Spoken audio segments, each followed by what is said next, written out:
Assalamualaikum warahmatullahi wabarakatuh. Ila hadrati Rasulillah sallallahu alaihi wasallam wa ala alihi wa ashabihil kiram. Al-Fatihah. A'udzu billahi minasy syaithanir rajim. Bismillahirrahmanirrahim. Alhamdulillahi Rabbil Alamin. Ar-Rahmanir-Rahim. Maliki Yawmiddin. Iyyaka na'budu wa iyyaka nasta'in. Ihdinas siratal mustaqim. Siratal ladzina an'amta 'alaihim ghairil maghdubi 'alaihim waladdallin.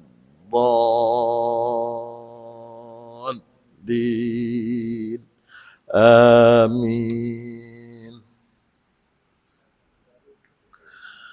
Bismillahirrahmanirrahim. Alhamdulillahi Rabbil Alamin. Wassalatu wassalamu ala sayyidina Muhammadin ashrafil anbiya'i wal mursalin wa ala alihi wa sahbihi ajma'in. Qala al-muallifu rahimahumullahu ta'ala wa nafa'na bi'ulumihi man madadi amin ya rabbal alamin. Subhanaka la ilma lana illa ma 'allamtana innaka antal alimul hakim. Wala hawla wala quwwata illa billahil aliyyil azim. Yang dihormati Al-Fadil Tuan Imam, pengurusi dan ahli-ahli jawatan kuasa masjid, tuan-tuan guru, tuan-tuan haji, puan-puan hajjah, ibu-ibu, bapa-bapa, saudara-saudara, anak-anak, hadirin hadirat yang dirahmati Allah Subhanahu wa ta'ala. Alhamdulillah, sama-sama kita merafakkan kesyukuran kehadrat Allah Subhanahu wa ta'ala dengan limpah kurnianya, dengan taufik dan hidayah serta rahmat dan inayahnya. Kita telah dipilih oleh Allah Subhanahu wa ta'ala dapat bersama-sama berada di rumah Allah ini bagi menghidupkan salah satu dari sunnah Rasulullah sallallahu alaihi wasallam, yaitu kita adakan majlis ilmu atau majlis muzakarah selain daripada kita dapat menunaikan salat dengan berjemaah. Mudah-mudahan insya-Allah dengan kehadiran kita Allah Subhanahu wa ta'ala akan sentiasa memberikan hidayah dan taufiknya, mencucuri rahmat dan keredaannya, menyelamatkan hidup kita di dunia dan di akhirat, dan mudah-mudahan insya-Allah dihimpunkan kita dalam golongan orang-orang yang mendapat syafaat junjungan Nabi besar kita Nabi Muhammad sallallahu alaihi wasallam. Dan pada malam ini kita ulang kaji secara ringkas berhubung dengan hati yang mulia. sebagaimana yang dijelaskan oleh Allah Subhanahu wa taala dalam surah Al-Hujurat ayat 13, Allah taala berfirman, inna akramakum indallahi atqakum. Sesungguhnya orang yang paling mulia di sisi Allah di kalangan kamu ialah orang yang bertakwa.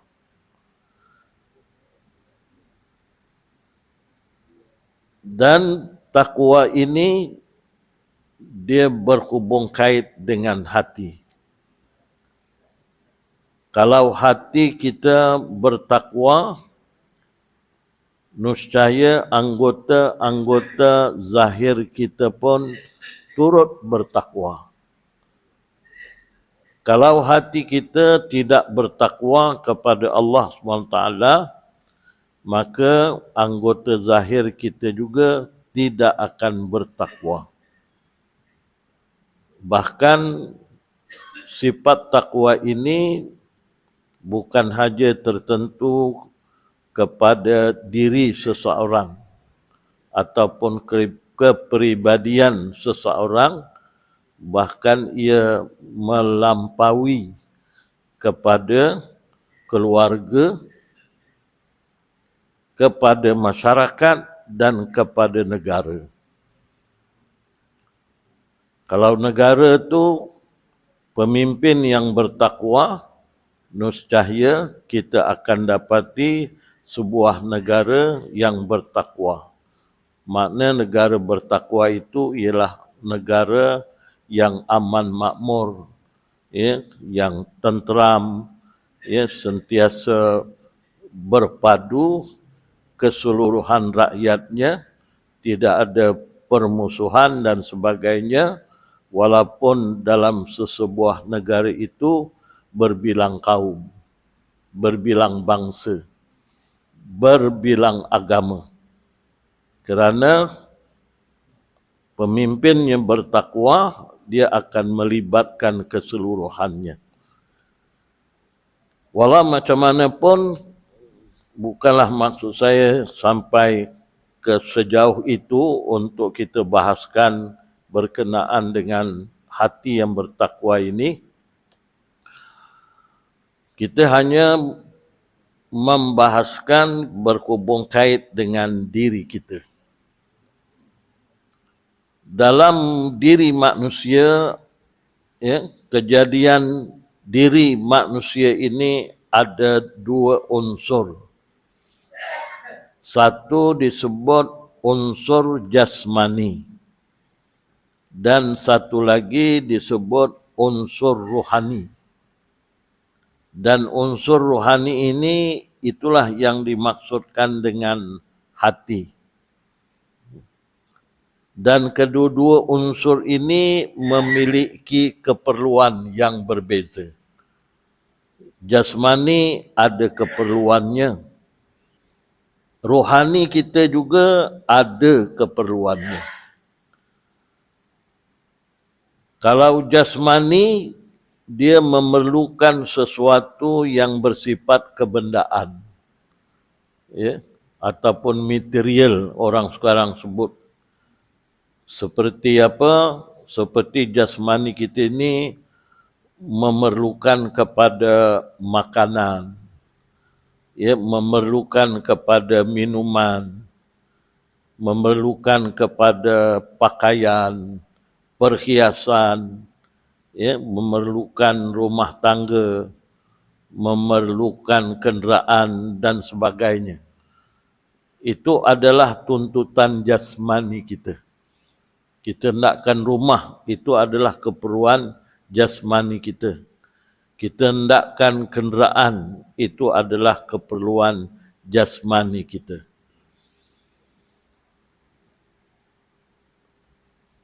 Keperluan rohani pula, ia menginginkan sesuatu yang dapat dirasai oleh hati. Ya tak? Keperluan rohani ia menginginkan sesuatu yang dapat dirasai oleh hati. Ya, apa perasaan hati ketika itu? Ya, keperluan hati kita memerlukan kepada kedamaian. Ya, hati kita berkehendakkan kepada kedamaian. Ya, hati kita berkehendakkan kepada ketenteraman. Ya, dan hati kita berkehendakkan rasa kasih sayang. Ya, cinta mencintai. Ya, di antara satu dengan lain. Hati kita berhajatkan kepada perpaduan. Ya, tidak mahu berlaku huru-hara, ya, perpecahan dan sebagainya. Itu adalah keperluan hati kita ataupun keperluan rohani kita. Jadi keperluan rohani ini dia bergantung kepada rasa kita. Itulah keperluan hati kita. Dia merasa. Ya, yang merasa tenteram tu apa dia? Ialah hati kita. Ya tak? Yang merasa kedamaian tu apa dia? Hati kita. Yang memerlukan kasih sayang itu adalah hati kita. Dengan sebab itu, jasmani kita ni berasal dari tanah yang melambangkan kerendahan. Ya, jasmani kita ni berasal daripada tanah yang melambangkan kerendahan. Dengan sebab itu, kalau kita hidup di dunia ini hanya mencari keperluan jasmani semata-mata tanpa kita memikirkan tentang keperluan rohani, bermakna kita menuntut kerendahan. Ya tak? Kita menuntut kehinaan. Ya tak? Umpamanya kita tahu bahawa jasmani kita memerlukan makanan. Jasmani kita memerlukan minuman. Ya, pakaian, perhiasan dan berbagai-bagai keperluan. Ya. Jadi bagi menurutkan keperluan itu, kita tidak boleh mementingkan kehendak jasmani semata-mata. Kalau kita hanya memerlukan jasmani semata-mata, tidak memikirkan keperluan rohani kita, kita meletakkan diri kita kepada perkara yang rendah. Ya. Contohnya, kita hendakkan keperluan makan, minum dan sebagainya tadi, kita tak membuat penimbangan ataupun pertimbangan antara halal dengan haram. Yang penting bagi kita nak memuaskan kehendak kehendak jasmani kita. Ya, yang dikuasai oleh nafsu amarah kita. Demi untuk memenuhi kehendak nafsu itu, kita dah tak fikir benda tu haram ke, halal ke, ya, yang penting kita dapat benda ini. Itulah yang disebut oleh Nabi sallallahu alaihi wasallam dalam satu hadis, kullu lahmin nabatal harami fannaru aula bih. Nabi memberi peringatan, ya, kita tidak boleh melakukan sesuatu hanya, ya, memenuhi kehendak jasmani semata-mata. Itu sebab Nabi kata, kullu lahmin, setiap daging, nabatal harami, yang tumbuh dengan sebab mengambil sesuatu yang haram atau memakan sesuatu yang haram, ya, pannaru aula bih, maka neraka lebih utama. Jadi dengan sebab kita, ya, hanya mementingkan jasmani semata-mata, ya, maka kita telah meletakkan diri kita kepada tempat yang rendah, ya tak? Yaitu tempat yang hina. Ya, kita tak pentingkan halal ke haram, makna akhlak kita itu adalah akhlak yang hina, akhlak yang rendah, yang akhirnya di akhirat kelak Allah Subhanahu wa taala akan meletakkan kita di tempat yang hina, di tempat yang rendah. Apa dia? Neraka. Itu sebab Nabi kata pannaru aula bih. Maka neraka itu lebih utama. Jadi dengan sebab itu kita bila melakukan sesuatu, kita tidak boleh hanya menumpukan, mementingkan ya, sesuatu yang memenuhi keperluan jasmani semata-mata. Kita kena timbang sama-sama dengan keperluan rohani. Nah, dan rohani kita ini pula, ya, dia berasal dari tingkat yang tinggi. Rohani kita ni, ya, kalau jasmani berasal dari tingkat yang rendah, yaitu dari tanah, turab, tanah. Ya, Allah Taala jadikan kita ni daripada tanah, jasmani lahir kita ini. Ya, Allah Ta'ala jadikan daripada tanah. Ya. Itu adalah lambang kerendahan. Dan rohani ini pula Allah Ta'ala jadikan kita ya, dari tempat yang tinggi. Ya. Yang maksud tempat yang tinggi itu ialah hampir dengan Allah. Rohani kita ni adalah hampir dengan Allah. Apa dia bukti hampirnya kita dengan Allah Subhanahu Wa Taala? Yaitu Allah Taala berfirman, ya, dengan yang berbunyi Allah Taala berfirman, alastu birabbikum? Qalu bala syahidna. Ini ayat Quran. Ya, Allah Taala bertanya kepada roh, semua roh. Ya, waktu kita dulu berada di alam roh, Allah pun tanya kepada semua roh yang dijadikan, yang dicipta oleh Allah Ta'ala. Allah Ta'ala bertanya, alastu birabbikum? Alastu, adakah aku ini Tuhan kamu? Kata Allah. Qalu, maka berkatalah roh. Semua roh ketika itu berkata, bala, bahkan. Syahidna, kamilah yang menyaksikan. Jadi waktu itu kerana roh kita berasal, ya, diletakkan oleh Allah Ta'ala tempat yang tinggi, ya, dan roh kita ini dekat, hampir dengan Allah SWT. Dengan sebab itu ia mengenal Allah. Bila dia mengenal Allah, bila Allah Ta'ala tanya, dia kenal tak dengan Allah, maka dia kata kenal. Bila Allah tanya, adakah aku ini Tuhan kamu? Alastu birabbikum? Adakah aku ini Tuhan kamu? Qalu, maka berkatalah rohani, roh-roh kita ini dengan menyatakan bala, bahkan. Ya, syahidna, kami menjadi saksi. Ya tak? Kita menyaksikan tentang keesaan Allah SWT, kita menyaksikan tentang kekuasaan Allah, kebesaran Allah, keagungan Allah, kesempurnaan Allah Subhanahu wa taala. Jadi yang merasakan keagungan Allah tu apa? Rohani kita. Ya tak? Yang merasakan kebesaran Allah tu apa dia? Rohani kita. Ya, dia yang merasa. Ya.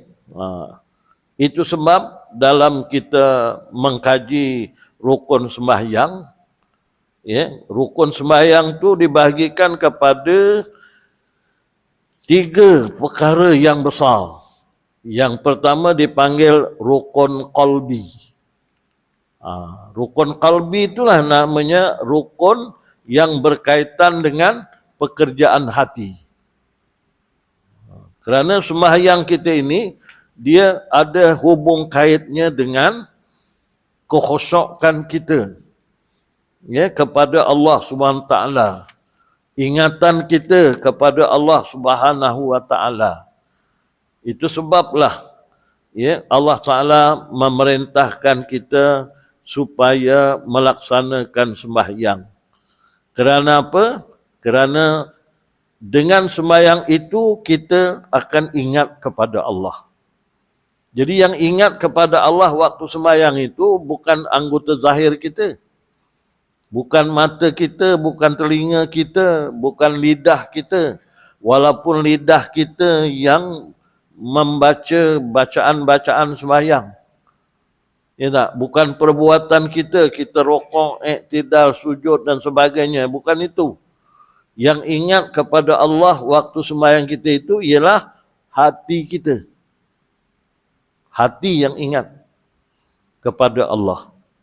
Ya, itu sebab Allah Ta'ala kata, wa aqimis salata li zikri. Dirikanlah sembahyang untuk mengingati aku. Dan Allah Ta'ala menyebutkan juga, ya, dalam surah lain, surah Al-A'raf, Allah Ta'ala kata, wala takum minal ghafilin. Ya, wala, dan jangan sekali-kali kamu takun menjadi min daripada al-ghafilin, orang yang lalai.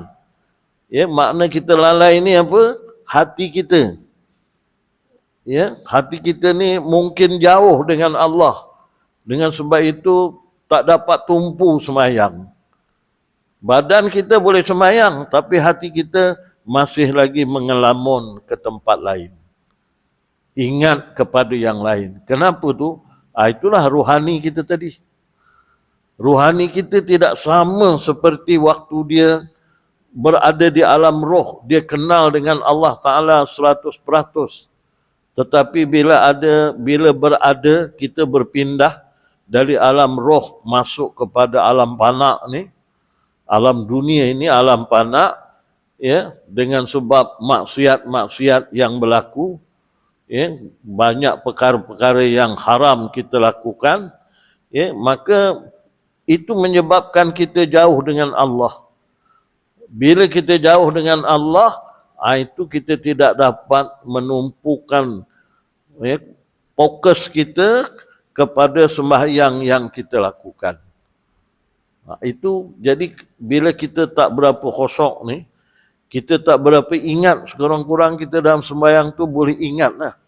Itulah sembahyang tu selalu disebutkan oleh para ulama, bila kita sembahyang, kita mesti, ya, bertawajuh kepada Allah. Ya, bertawajuh kepada Allah Subhanahu Wa Taala. Apa yang selalu disebut bila kita sembahyang, kita mestilah bermunajat. Bermunajat kepada Allah. Ya. Yang bermunajat itu ialah kerja hati. Apa makna munajat? Membisikkan percakapan, ya, supaya tidak didengar oleh orang lain. Itu pada bahasa. Tapi pada syarak menyatakan munajat itu ialah percakapan hati. Hati kita bercakap. Ya, bercakap dengan siapa? Hati kita ini bercakap dengan Allah. Ini masalahnya, hati tak nak bercakap dengan Allah. Yang bercakap dengan Allah tu lidah kita. Lidah yang bercakap, hati tak bercakap, tak nak bercakap. Dia lebih suka cakap dengan lain. Tu. Ya. Tapi bila disebut munajat itu, dia kata percakapan hati atau bisikan hati. Ya. Sama ada ianya merupakan doa. Dalam sembahyang tu ada bentuk bacaan yang berupa doa. Jadi bila doa tu, kita mesti fokus kepada doa itu. Ya tak? Umpamanya katakanlah waktu kita duduk antara dua sujud. Semua bacaan-bacaannya adalah berbentuk doa. Ya nak, keseluruhan bacaan antara dua sujud tu bentuknya doa. Umpamanya kita baca Rabbighfirli. Firli. Itu lidah kita nyebut Rabbighfirli. Firli. Sepatutnya hati kita membisikkan kepada Allah. Ya, bila kita sebut Rabbighfirli, hati kita kata, ya Allah, ampunkanlah daku. Itu nama munajat. Ya tak? Warhamni, kasihanilah daku. Wajburni, tutupilah keaibanku. Warfa'ni, angkatkanlah darajatku. Warzuqni, kurniakanlah aku rezeki. Wahdini, berilah aku hidayat. Wa'afini, berilah aku afiat zahir dan batin. Wa'fu anni, ampunkanlah daku. Ni selalu yang kita buat selalu. Waktu kita baca ni tak ada munajat. Kita baca Rabbighfirli warhamni wajburni warfa'ni warzuqni wahdini wa'afini wa'fu anni. Allahu Akbar. Hati tak ada. Kosong. Ini masalah apa tu? Masalah rohani kita. Ya. Termasuklah saya yang bercakap ni. Ya. Seolah-olah kita ni jauh dengan Allah. Ada yang orang boleh buat ni. Bila dia buat, bermakna dia dekat dengan Allah. Dan sebab tu dia boleh buat ni. Rohani dia tu. Ya tak? Bila kita tak boleh buat, itu yang perlu kita beristighfar kepada Allah Subhanahu wa taala. Ya, sedangkan peranan rohani ini sangat penting bila kita sembahyang. Ya tak? Umpamanya dalam hadis Nabi sallallahu alaihi wasallam menyatakan la yazalullahu muqbilan 'alal abdi fi salatihi ma lam yaltafit fa iza sarafa wajhahu in sarafa anhu. Au kama qala sadaqa Rasulullah. Hadis riwayat Imam Ahmad, Abu Daud, An-Nasai, Ibnu Khuzaimah dan Al-Hakim. Ya. Yang yang meriwayatkan hadis ini ialah perawi-perawi yang dikatakan nama-nama besar. Nama besar ni memang kita kenal lah dia, memang perawi hadis. Jadi mana hadis ini hadis sahih, tengok perawinya pun kita dah tahu. Ya, kita selalu dengar bila meriwayatkan hadis Imam Ahmad, ada dengar Abu Daud, An-Nasai, Ibnu Khuzaimah, Al-Hakim, ya. Misalnya banyak lagi lah nama besar perawi hadis ini. Ya, Imam Muslim, Imam Bukhari. Ya, jadi kita tengok je kita dah kenal. Ya, ada juga hadis-hadis yang kita tengok je tak kenal, tak pernah dengar nama dia. Itu kadang-kadang timbul hadis tu jadi hadis dhaif, yang lemah. Kadang-kadang jadi hadis dhaif jiddan, terlalu lemah. Kadang-kadang jadi hadis maudhu, hadis palsu. Pasal yang meriwayatkannya tu, kita sendiri pun tak pernah dengar nama dia. Tapi ini nama-nama besar. Ya, hadis ini. Apa maksudnya? La yazalullahu muqbilan. Maknanya, sentiasalah Allah berhadap alal abdi kepada hambanya fi salatihi apabila kita melaksanakan sembahyang malam yaltafit, maknanya selama mana dia tidak berpaling, yakni kepada yang lain daripadanya. Maknanya selagi kita sembahyang tu kita ingat pada Allah Ta'ala, Allah Ta'ala menghadap kita. Tapi bila kita dah lari tempat lain aja, tengah sembahyang, ingat siapa bakal Perdana Menteri Malaysia ni. Sampai sekarang tak dapat putusan lagi. Parlimen pun masih tergantung lagi. Dalam sembahyang kita teringat. Tan Sri Muhyiddin ke, Tan Sri Datuk Anwar Ibrahim. Masuk dalam kepala, habis. Tadi bagus daripada Allahu Akbar kabira, bagus. Ya, lepas itu syaitan masuk, diganggu kita, dia datangkan filem siapa bakal Perdana Menteri Malaysia. Bila itu mana itu dah yaltafit, mana dah kita sudah berpaling daripada fokus kepada Allah.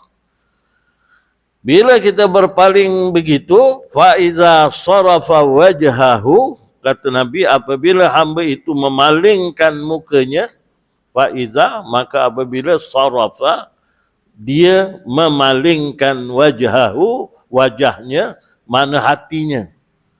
Jadi yang memalingkan ini hati kita yang berpaling, rohani kita. Badan kita tak berpaling daripada kiblat, tetap menghadap kiblat, ya tak? Sembahyang rokoknya, ya semua buat sembahyang tu, tapi hatinya yang berpaling. Jadi Nabi kata, faiza sarafa wajhahu in sarafa anhu. Maka apabila hamba itu memalingkan mukanya, niscaya berpalinglah Allah daripadanya. Allah dah tak menghadap kita lagi. Ya tak? Itu sebab orang yang kadang-kadang bila dia dapat tumpu kepada Allah Ta'ala itu yang dia dapat merasa kebesaran Allah. Jadi yang merasa itu rohani dia. Ya, dia dapat merasa keagungan Allah. Kadang-kadang tak pasang-pasang dengan perasaan yang begitu sahdu, waktu sembahyang tu keluar air mata. Tak pasal-pasal je. Ya, air mata keluar. Ni tak? Merasa kebesaran, keagungan Allah. Ya. Pasal apa? Waktu kita dekat dengan Allah. Ada orang yang buat macam ini, yang dapat macam ini. Ya. Kadang-kadang imam tengah sembahyang, bawa sembahyang, ya, tiba-tiba dia baca ayat Quran dekat jadi imam tu, dia menangis. Jadi imam tu nangis bukan dengan dia nangis. Benda tu datang. Perasaan kita itu. Itulah rohani kita. Ya. Kadang-kadang tengah sujud, tengah baca tahiyat, terasa dosa kita. Ya, waktu kita baca doa antara duduk antara dua sujud, fokus betul. Kerana doa antara dua sujud tadi semuanya doa mohon ampun pada Allah. Ya, itulah yang kadang-kadang Allah campak dalam hati kita. Itulah yang dinamakan kemanisan sembahyang. Berpunca daripada mana? Rohani tadi. Rohani kita. Ya tak? Sebab kita kena berusaha, ya, sedaya upaya supaya rohani kita itu tetap berasal sebagaimana di peringkat awalnya dia dekat dengan Allah, di peringkat waktu berada di dunia yang fana ini pun dia dekat dengan Allah. Sebab itu orang yang dekat dengan Allah ni, dia takkan melakukan sesuatu yang dilarang, yang ditegah oleh Allah SWT. Dia berjalan atas titian siratal mustaqim. Ya tak? Walaupun titian siratal mustaqim itu, ya, di akhirat, tapi di dunia ini pun titian siratal mustaqim juga. Sekarang ni kita sedang meniti. Adakah kita betul-betul meniti di titian siratal mustaqim, ataupun kita sudah menyeleweng daripada titian itu? Jadi kalau kita betul-betul, ya, mengemudikan kehidupan kita ini, bukan semata-mata kita memerlukan kepada tuntutan jasmani, tetapi kita mestilah seimbangkan dengan tuntutan rohani kita, insya-Allah hidup kita akan selamat di dunia dan di akhirat. Dan dalam kitab ini dia sebut hakikat manusia itu rohaninya. Itu hakikat kita. Ya tak? Bukan jasmani ini hakikat kita, bukan. Hakikat kita ni rohani kita. Ya tak? Jasmani kita bukan hakikat jasmani kita. Sebab apa? Kalau jasmani ni hakikat kita, ya, bila mati habis. Ya, kita ni bila mati, kerana kita berasal daripada tanah, maka Allah kembalikan ke tanah, hancurlah kita. Kecuali adalah orang-orang tertentu yang diberi kelebihan oleh Allah. Antaranya katakanlah jisim nabi-nabi dan rasul-rasul. Itu tidak rosak, tidak binasa. Dia dipanggil kekal aradi. Kekal yang dikekalkan oleh Allah Subhanahu Wa Taala. Jisim, ya, nabi-nabi dan rasul-rasul. Macam jasad Nabi kita Nabi Muhammad sallallahu alaihi wasallam. Ya, kalau kita dapat tengok, ya, sekarang ni lah dapat tengok tu sama seperti Nabi sallallahu alaihi wasallam tidur je. Tapi pasal kita tak boleh tengok, haram membongkar kubur Nabi. Jadi tak nampak lah. Tapi kalau ditakdirkan, dibenarkan, ada hukum yang membenarkan, hukum syarak, nampak Nabi macam tidur je. Tak rosak sikit pun jasadnya. Ya tak? Tapi tak dibenarkan. Ya, itu satu. Itu tak hancur lah. Memang Allah nak mengekalkan jasad Nabi-Nabi dan Rasul-Rasul ini tak hancur. Ya, yang kedua sekali yang dapat jaminan terang betul yang tak hancur, orang yang mati perang fi sabilillah, orang yang mati syahid, itu tak hancur. Allah yang mengiktiraf dia mati syahid, bukan kita. Ya, Allah macam bapa saudara Nabi sallallahu alaihi wasallam, Saidina Hamzah. Itu Allah nak tunjukkan, ya. Waktu saya pergi haji dulu tu, ya, ada pelajar kita di Universiti Madinah, dia jadi mutawib. Dialah yang cerita kisah Saidina Hamzah ini. Kuburnya ni dia kata asalnya bukan kat sini, ada di satu tempat. Tapi tempat tu kerana selalu terhakis dari hari hujan, takut lama-lama jasad Saidina Hamzah tu nampak. Itu pun dia kata bila hari hujan, nampak ada darah keluar. Ya tak? Hidup dia. Walaupun dia dah meninggal. Jadi jasadnya ni dialih dekat tempat syuhada depan bukit Gunung Uhud tu. Kan ada tempat tu kan. Yang tuan-tuan nak pergi haji di situ dikumpulkan. Dan waktu Sayyidina Hamzah tu diangkat, jasadnya tu sama seperti dia baru meninggal. Dia kata, sama tak berubah. Rupanya pun tak berubah. Sebab apa? Sebab Allah beri kelebihan. Ini memang golongan yang Allah Ta'ala kekalkan. Lain daripada itu, ya, maknanya hancur. Itu sebab kejadian kita ini bukan jasmani kita. Kalau kejadian jasmani, meninggal je, 2-3 tahun hilang. Habis. Ya tak? Itu sebab kubur dekat Mekah tu dia ada tulis tarikh. Sampai tarikh hancur, dia orang pun turun, ambil balik, tulang-tulang tu kumpulkan semula. Ya, kumpul sapu, masukkan dekat kain putih, angkat, letak tempat lain, kosongkan balik. Ada orang baru, masukkan kat situ. Pindahkan. Kecuali bila tengok situ, tengok tarikh sepatutnya dah hancur. Tapi jasadnya masih baik lagi, tak ada apa-apa. Maka dicatat kubur tu, tempat ni tak diusik. Ya, kerana jenazah tu masih baik lagi. Adalah kelebihan dia tu. Itu lainlah. Tapi kebanyakannya boleh katakan kebiasaannya mengikut hukum adat, bila dah meninggal, habislah badan kita hancur. Itu sebab hakikat kejadian manusia itu ialah rohani kita, bukan jasmani. Ya. Alhamdulillah. Nanti kita sambung sedikit lagi ya.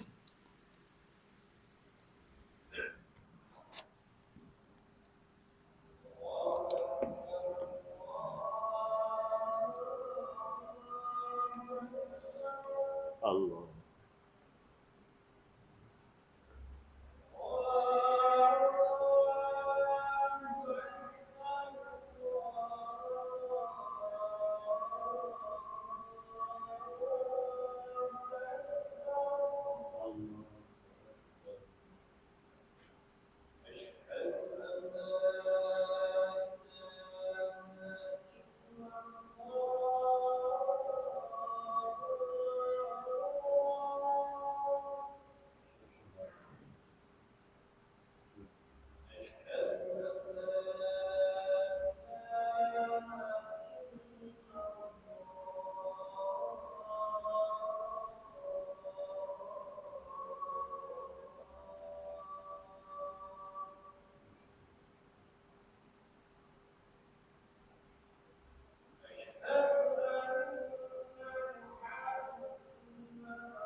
Tuan-tuan, perempuan, hadirin hadirat yang dirahmati Allah SWT.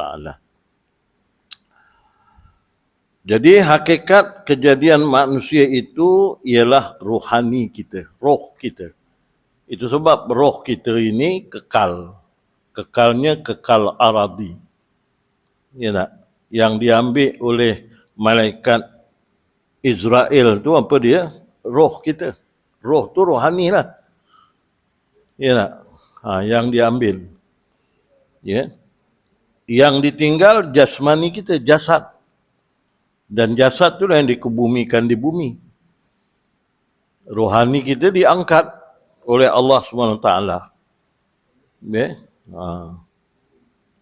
Kalau kita orang baik, maka dicatat nama kita di tempat yang namanya Eliyin, tempat yang tinggi.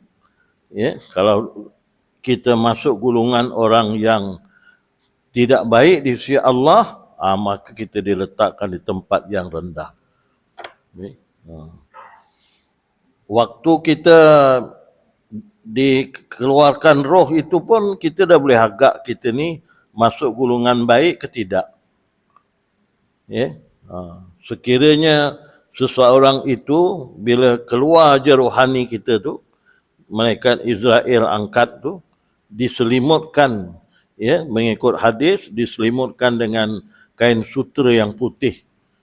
Kalau berbau wangi, ya, kain itu, ya, dan kita rasa cukup selesa, tak pernah rasa selesa kena selimutkan kain putih, ya, daripada sutera itu, ya, dan bila diangkat bau roh orang itu wangi sehingga menjadi tanda tanya para malaikat, siapa ni, roh siapa ni, itu tanda baik. Tapi kalau yang buruk diselimutkan dengan kain yang berwarna hitam, baunya busuk dan panas, wal-iyazubillah. Nangislah kita sepanjang waktu. Tak boleh buat apalah. Waktu tu menangis sepanjang waktu. Sampai dalam kubur pun menangis. Pendek kata menangis sampai hari kiamat. Hari kiamat pun menangis juga. Akhirnya masuk ke dalam neraka, lagi nangis. Tak berhenti-henti kita. Pasal apa? Hidup di dunia tak jaga rohani. Yang jaga jasmani je. Semata-mata untuk mengikut kehendak jasmani. Bila mengikut kehendak jasmani, makna kita mengikut kehendak hawa nafsu. Hawa nafsu pula bukan nafsu mutmainnah, nafsu ammarah. Di dalam dunia kata orang bersultan di mata, beraja di hati, ada tu bunyi di tu ya. Entah terbalik kan tak tahulah, ya. Ingat dia lah yang berkuasa, dia yang hebat dekat dunia ni. Bila dah sampai macam itu, baru kita tahu siapa kita. Dekat dunia kita tak kenal siapa kita. Jadi rohani merupakan wadah dan sumber segala kebaikan dan kebajikan. Rohani itu sepatutnya jadi wadah atau jadi tempat untuk melakukan kebaikan dan kebajikan. Bukan untuk digunakan tempat melakukan kejahatan. Bukan itu. Kerana kita tak dituntut oleh Allah suruh buat jahat. Ya, Allah Ta'ala tuntut kita suruh jadi baik. Ya, yang Allah Ta'ala sebut dalam Quran, wa ma khalaqtul jinna wal ins illa liya'budun, dan aku tidak jadikan jin dan manusia, kata Allah, kecuali beribadah kepadaku. Mana beribadah tu jadi orang baik, taat kepada Allah. Tapi malangnya kita ni, Allah, lupa kedudukan kita. Ya, lebih banyak menderhaka kepada Allah daripada mentaati Allah. Ya tak? Jadi kalau kita dapat kembali, Allah beri hidayah, taufik, ya, untuk kita bertaubat, alhamdulillah. Kalau tidak, hanyut sepanjang masa, bergelumang dengan lautan maksiat, tiba-tiba meninggal dunia, habislah. Dah tak boleh cakap apa lagi. Ya tak? Kalau dekat dunia ni orang kata sesat di ujung jalan masih boleh balik ke pangkal jalan. Kalau dah sana, tak ada lagi. Waktu itulah kita baru ingat kepentingan hidup di dunia. Apa kepentingan hidup di dunia? Untuk beribadah kepada Allah. Ya, yang kita selalu dengar subuh Jumaat tu, imam baca dalam surah As-Sajadah. Ya, apa bunyinya?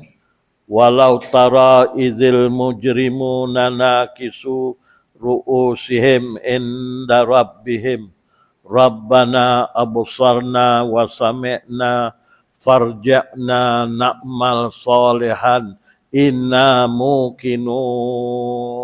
Allah ingatkan. Walau tara idzil mujrimun, kalaulah kamu lihat wahai Muhammad, ya, tatkala orang-orang yang berdosa mengikutkan kehendak hawa nafsu semata-mata, mengikutkan semata-mata untuk keperluan jasmani, langsung tak ambil kira keperluan rohani. Akhirnya dia masuk dalam kurungan al-mujrimun, orang-orang yang berdosa. Nakisu ru'usihim inda rabbihim, mereka menundukkan kepala mereka di hadapan Tuhan mereka. Baru nak tunduk pada Allah. Waktu dekat dunia bukan main sombong lagi. Allah Ta'ala suruh semayang, tak semayang. Allah Ta'ala suruh puasa, tak puasa. Allah Ta'ala kata jangan makan benda haram, tak peduli. Jangan ambil benda haram, tak peduli. Mujur lalu melintang patah. Yang aku ndak, yang aku mau, aku dapat. Ya tak? Aku punya. Orang punya pun, aku punya juga. Amboi, bukan main sombong. Ya tak? Bila dah depan Allah, baru tunduk. Nakisu ru'usihim inda rabbihim. Dan baru ngaku. Ya, apa ngaku dia? Nakisu ru'usihim inda rabbihim. Rabbana absarna wa sami'na. Ya Allah, sekarang ni ya Allah, kami dah melihat ya Allah. Apa yang kita nampak ketika itu? Azab kubur dah nampak. Waktu tu kita dah nampak apa dia?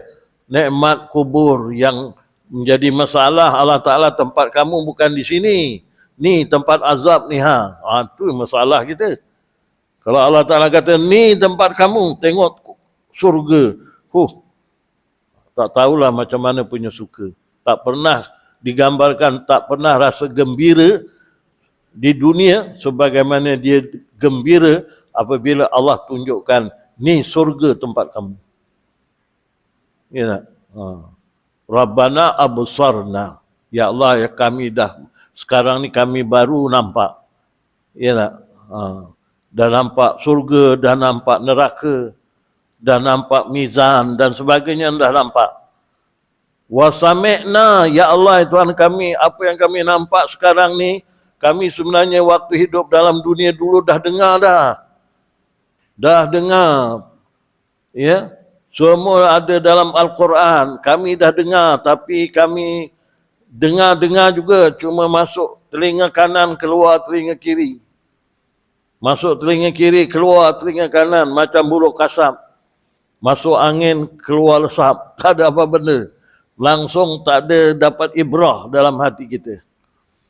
Itu yang dengar. Ada jenis orang lagi tak mau dengar langsung. Memekakkan telinga, membutakan mata di dunia. Ya, tak mau dengar semua-semua. Ini buang masa lah, dia kata. Yang penting ekonomi aku. Yang penting harta aku. Yang penting pangkat aku. Yang penting darajat aku. Yang penting kedudukan aku. Siapa nak cabar aku? Ya tak? Bukan main. Waktu tu dah nampak wasami'na. Kemudian barulah kita menyebut dengan Allah, mohon farji'na na'mal salihan, balikkanlah semula ya Allah kami ke dunia. Barulah tahu bahawa di dunia ni tempat beribadah pada Allah. Sedangkan Allah Ta'ala kata, wa ma khalaqtul jinna wal ins illa liya'budun. Aku tak jadikan jin manusia dekat dunia ini kecuali beribadah pada Allah. Tapi waktu tak nak buat, waktu dah ada dalam kubur baru nak buat. Ya, farji'na na'mal salihan. Balikkan semula, ya Allah, kami nak amal saleh. Kami nak pergi masjid, ya Allah, sembahyang berjemaah 5 waktu. Kami nak duduk majlis ilmu, ya Allah. Kami nak puasa, kami nak itu, kami nak ini, semua tak. Boleh ke dah tak pergi lagi? Tak ada lagi dah. Inna muqinun, sekarang kami dah yakin, ya Allah. Anda tak guna lagi dah. Sekarang ni lah kalau nak betulkan diri kita. Kalau dah kat sana, tak ada lagi dah. Apa yang ada tu terima je lah. Itu sebab kita kena banyak istighfar, muhasabah diri. Kena ingatkan bahawa kehidupan kita di dunia ini bukan semata-mata mengikut kehendak tuntutan jasmani, tapi mesti diseimbangkan dengan tuntutan rohani. Dan jadikanlah rohani kita ini rohani yang mulia di sisi Allah SWT, sebagaimana firman Allah, inna akramakum indallahi atqakum. Sesungguhnya yang paling mulia, kata Allah, di kalangan kamu di sisi Allah ialah atqakum, hati atau rohani yang bertakwa kepada Allah. Jadi yang paling penting tu memanglah hati kita bertakwa kepada Allah, barulah diikuti oleh anggota kita dan seterusnya. Jadi insya-Allah lah tuan-tuan, malam ni, setakat ni yang dapat kita muzakarahkan. Mudah-mudahan insya-Allah kalau ada sesuatu yang baik, semuanya adalah dari Allah Subhanahu wa taala. Yang tidak baik merupakan kelemahan, kejahilan saya, maka saya mohon ampun pada Allah, minta maaf dengan tuan, perempuan dan anak-anak, dan kita akhiri dengan Al-Fatihah. A'udzu billahi minasyaitonir rajim. Bismillahirrahmanirrahim. Alhamdulillahi rabbil alamin. Ar-Rahmanir Rahim. Maliki yaumiddin. Iyyaka na'budu wa iyyaka nasta'in. Ihdinas siratal mustaqim. Siratal ladzina an'amta 'alaihim ghairil maghdubi 'alaihim waladdallin. Amin. A'udzu billahi as-sami'il 'alim minasyaitonir rajim. Bismillahirrahmanirrahim. Alhamdulillahi rabbil alamin. Wassalatu wassalamu ala sayyidina Muhammadin asyrafil anbiya'i wal mursalin wa ala alihi wa sahbihi ajma'in. Allahumma ighfir lana dhunubana wa liwalidayna warhamhum kama rabbawna shighara wa li jami'il muslimina wal muslimat wal mu'minina wal mu'minat birahmatika ya arhamar rahimin. Allahumma inna nas'aluka ilman nafi'a wa qalban khashi'a wa yaqinan sadiqa wa dinan qayyima wa rizqan wasi'a wa amalan saliha wa nas'aluka dawamal afiyah wa nas'aluka tamamal afiyah wa nas'aluka al-ghina anin nas. Allahumma akhtim lana bihusnil khatimah ولا تختم علينا بسوء الخاتمة. ربنا آتنا في الدنيا حسنة وفي الآخرة حسنة وقنا عذاب النار. وصلى الله على سيدنا محمد وعلى آله وصحبه وسلم. سبحان ربك رب العزة عما يصفون وسلام على المرسلين walhamdulillahi rabbil alamin. Kita baca tasbih kifarah dan suratul Asr. A'udzu billahi minasyaitonir rajim. Bismillahirrahmanirrahim. Subhanakallahumma wa bihamdika asyhadu an la ilaha illa anta astaghfiruka wa atubu ilaik. Subhanakallahumma wa bihamdika asyhadu an la ilaha illa anta astaghfiruka wa atubu ilaik. Subhanakallahumma wa bihamdika asyhadu an la ilaha illa anta astaghfiruka wa atubu ilaik. A'udzu billahi minasyaitonir rajim. Bismillahirrahmanirrahim. Wal 'ashr innal insana lafi khusr illa alladzina amanu wa 'amilus shalihat wa tawassaw bil haqq wa tawassaw bis sabr. Sadaqallahul azim. Wabillahi taufiq wal hidayah. Wassalamualaikum warahmatullahi wabarakatuh. Alhamdulillah.